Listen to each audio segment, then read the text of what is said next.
예전에는 거리에서 예수 천당을 외치면서 전도할 수 있었습니다. 캠퍼스에서도 아무에게나 전도할 수 있었습니다. 그런데 지금은 그런 전도를 할 수가 없고 또 그래서는 안 된다고 생각합니다. 우리 사회가 많이 변했기 때문입니다. 이런 변화는 일터에서도 감지할 수 있습니다. 예전에는 직장을 전도의 황금어장이라고 했었는데 지금 대부분의 일터에서는 전도를 하기가 쉽지 않습니다. 이런 현실이 무척 안타깝습니다.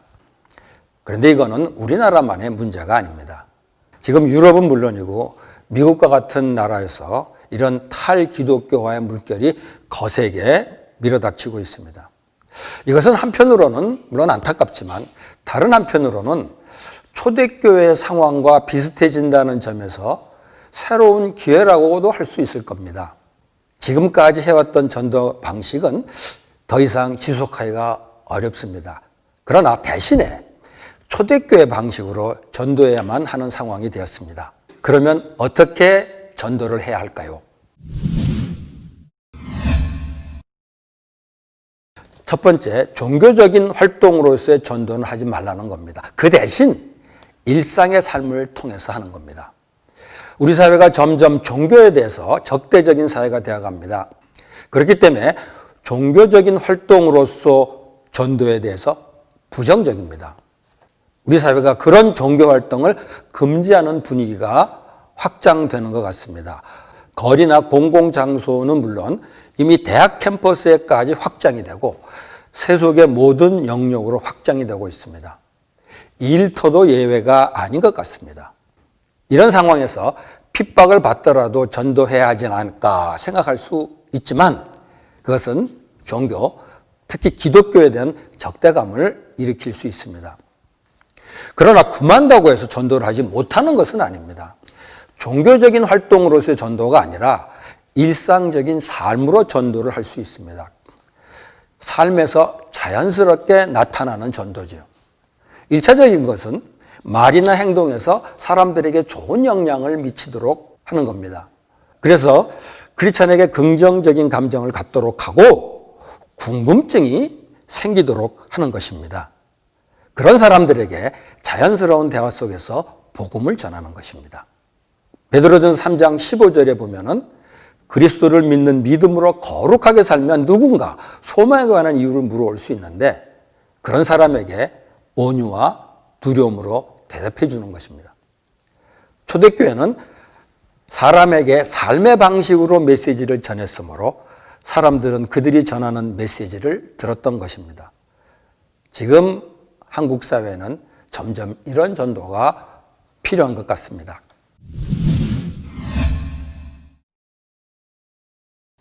두 번째로 개종을 위한 전도는 하지 말라는 겁니다. 그 대신 하나님의 사랑은 전해야 합니다. 전도와 개종은 비슷한 것 같지만 완전히 다릅니다.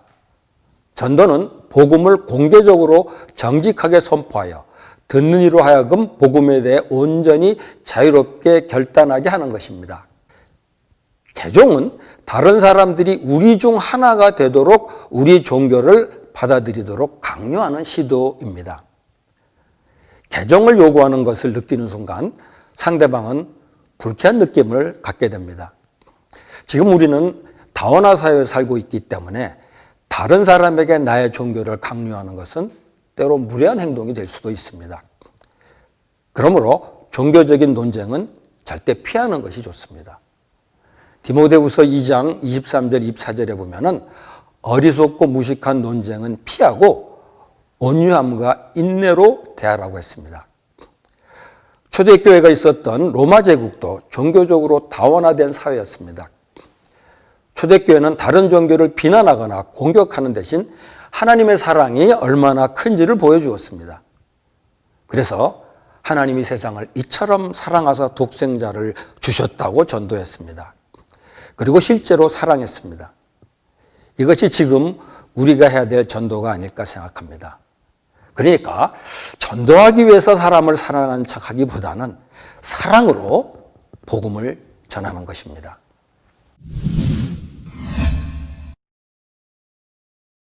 세 번째로 교회의 필요를 채우기 위한 전도는 하지 말라는 것입니다.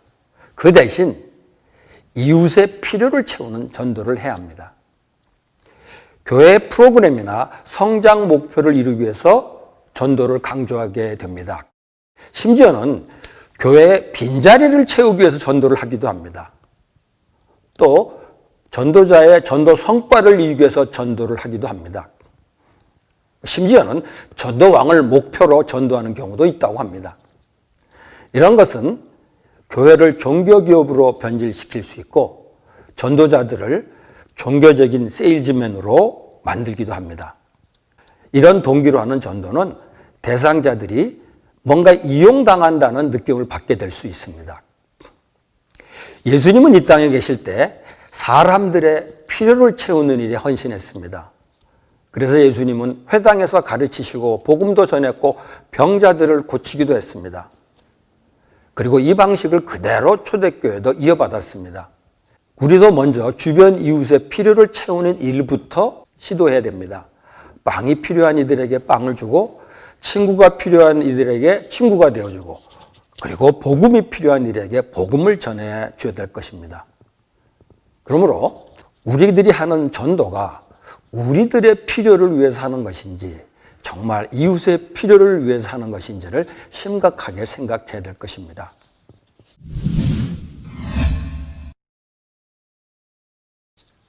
네 번째로 영접을 끌어내려는 전도를 하지 말라는 겁니다.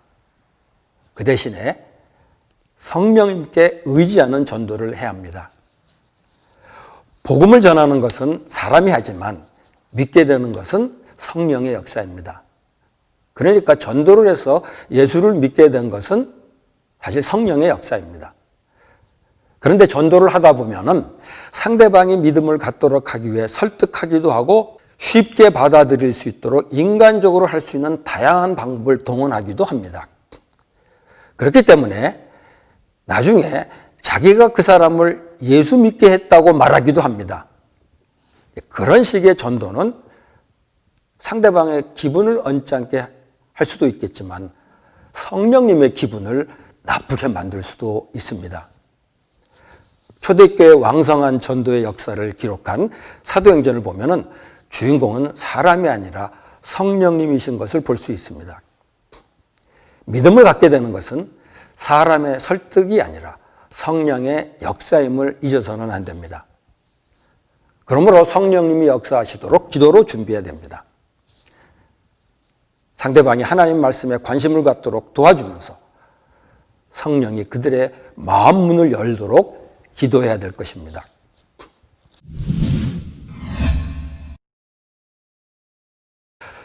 그런데 이런 식으로 생각해서 전도에 대해서 제한을 가하면은 언제 복음화를 이룰 수 있겠느냐고 반문할 수 있습니다.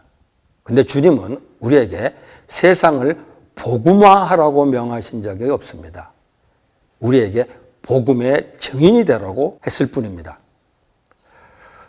또 좀 더 많은 사람들이 예수를 믿게 하기 위해서는 어쩔 수 없지 않느냐라는 반문도 할 수 있습니다. 그런데 예수님 자신이 많은 사람을 얻기 위해서 애쓴 적이 없습니다. 오히려 자기를 따르려는 사람들을 돌려보낸 적도 있습니다. 또 얼마 전까지만 해도 그렇게 했었는데 왜 그렇게 하면 안 되느냐라고 반문할 수도 있습니다. 과거에는 이런 전도가 부작용이 많지는 않았는데 현재는 부작용이 많아서 전도에 역효과를 나타낼 수 있기 때문입니다.